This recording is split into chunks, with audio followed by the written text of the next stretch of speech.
everybody. Brett McRae here on the Northern Ag Network with your Farm and Ranch News. I'm here with Kent Kupfner, the director of the Montana Wheat and Barley Committee here at the Malt, Barley, and Sugarbeet Symposium in Billings. Kent spoke this morning to growers about the demand, the market development that the Montana Wheat and Barley Committee is doing on behalf of producers. So Kent, tell me about those trade activities that took place this past year. Sure. Well, in addition to our research mission, another part of our mission is market development. That includes foreign markets as well. So this year was a very busy for the Wheat and Barley Committee.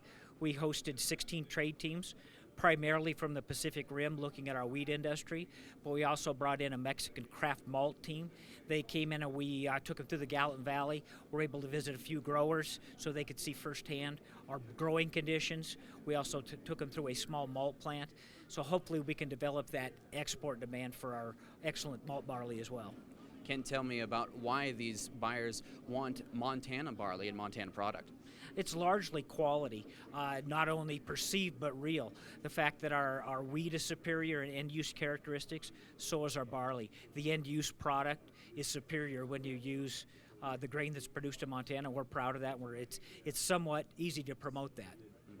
Absolutely. That's Kent Kupfner, the executive director of the Montana Wheat and Barley Committee here at the Malt, Barley, and Sugarbeet Symposium.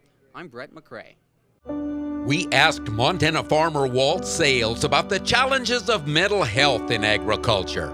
Another drought. There always is. There's always going to be another something.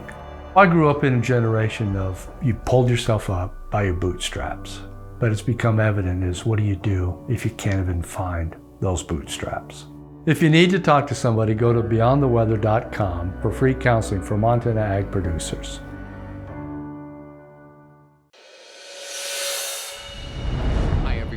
Brett McRae here with more farm and ranch news and your agricultural markets. We're reporting from the Malt, Barley, and Sugarbeet Symposium in Billings today, where growers have gathered to talk about important issues affecting their industry.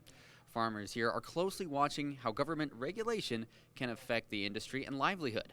For example, EPA is set to restore registration of the insecticide chlorpyrifos. It's a chemical used to control insects in many crops, including sugar beets. This reverses a rule from last winter, which banned legal use of the pesticide in response to an order from the Ninth Circuit Court. Other important topics today include updates on the sugar program and the Farm Bill, as well as other sugar policy from experts in the industry.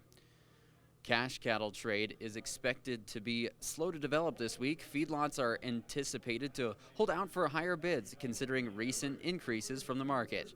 Replacement cattle yet on Northern Livestock Video's Diamond Ring sale earlier this week. Young bred cows averaged $2,337 a head, and bred heifers mostly at $2,413. At the Newell Sheepyards last week, feeder lambs 80 to 89 pounds sold from $201 to $241, coal ewes from $54 to $77 per hundredweight. Grain markets caught some optimism for a change on Tuesday. Shipping issues in the Red Sea in the form of pirate attacks have raised transportation rates. Those costs are bearish for these commodities. However, on the positive side, exports were higher, reported Monday. That's all for your Ag Report. I'm Brett McRae, Northern Ag Network.